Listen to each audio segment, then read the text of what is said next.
Доброго дня, друзі! Вітаю всіх з Великоднем! Христос Воскрес!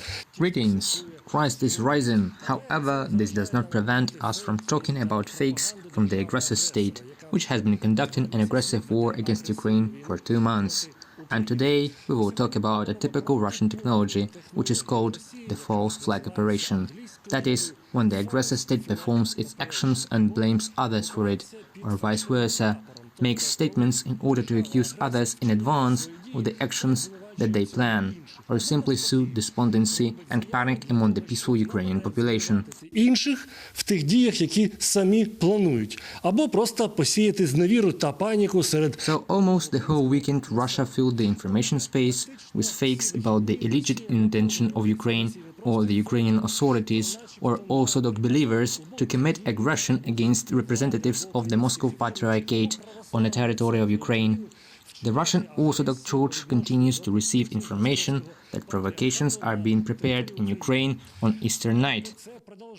RIA Novosti, a state-owned Russian news agency, is reported citing an unnamed interlocutor in order to thus represent Ukraine in a negative light in its information field. Also, the Russian Ministry of Defense reports, as it were, Ukraine's intentions to take actions in relation to the believers of the Moscow Patriarchate. Bishops of the Ukrainian Greek Catholic Church received recommendations from Zelensky's office not to hold traditional Easter celebrations on the night of April 24th. We are now in the office of the President of Ukraine and no one has given any such recommendations. Accordingly, attempts to refer to the office to unnamed employees are just a typical example of false stuffing and attacks in order to present Ukraine in a negative light. This is done with reference to Russian state information resources. Also, in order to present Ukraine in a negative light, the Russian Federation makes another stuffing with reference to the Russian Ministry of Defense about allegedly in the area of the Odessa port Pivdenny, Ukrainian special services are planning provocations using chemicals to accuse Russia of allegedly striking civil infrastructure facilities. That is, they bomb our enterprise, provoke ecological crisis, and then accuse us for the fact that we are planning to do this. Again, the source of this stuffing is RIA Novosti.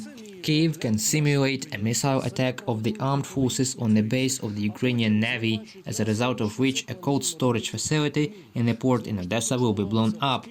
That is, the Ukrainians have nothing to do but bomb their warehouses, their ships, in order to blame Russians later. This is complete nonsense. We definitely do not do this, because we know how to count our resources. Another example of the same fakes. Але поїхали далі. Ще один приклад такої самої операції під фальшивим прапором. Начебто співробітники СБУ. It seems that the officers of the SBU and the British Special Services are preparing another fake in Leshchenko. It seems that representatives of the Ukrainian and Western media arrived there, who took staged photos in Bucha, Kyiv region, and it seems that this is being done in order to throw a tan on Russia, in order to capture what was not the excesses of the Russians. Thus, once again, with such stuffing, they proactively announce what it was, but it seems that they have nothing to do with it.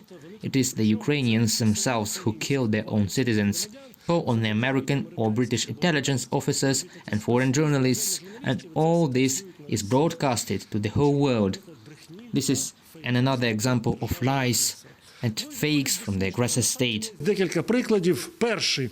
В російських соціальних мережах публікують фейкове відео, куди шляхом маніпуляції додали дуже цікавий об'єкт. Отже, це розмова по... Finally, other examples of Russian fakes. The first is that a fake video is published in social networks where a very interesting object was added through manipulation. So this is a Zoom conversation between President Zelensky and the founder of Tesla. And this original video was already published a long time ago, but they edited this video with a white powder on the table of the President of Ukraine. The fact that the original video was without white powder dates as early as March of this year has already been published for more than a month. The main thing for Russians is to make stuffing for their illiterate or non-critically thinking audience, which should believe any nonsense. And one more example on the verge of primitiveness. This, among other things, concerns our neighbors, the Poles. In Krakow, an inscription appeared on one of the houses with the words "Death of Ukraine." The inscription was made in Polish, but with both the Poles and we noticed that the letter H is written in the same hat that the letter Y is written in Russian. This does not exist in Polish, and the Polish journalists pointed out that this inscription was made by the Russians. Keep your critical thinking, don't trust the fakes, listen to our briefings, listen to what the truthful mainstream media have to say. Trust the armed forces of Ukraine and the Ukrainian political leadership.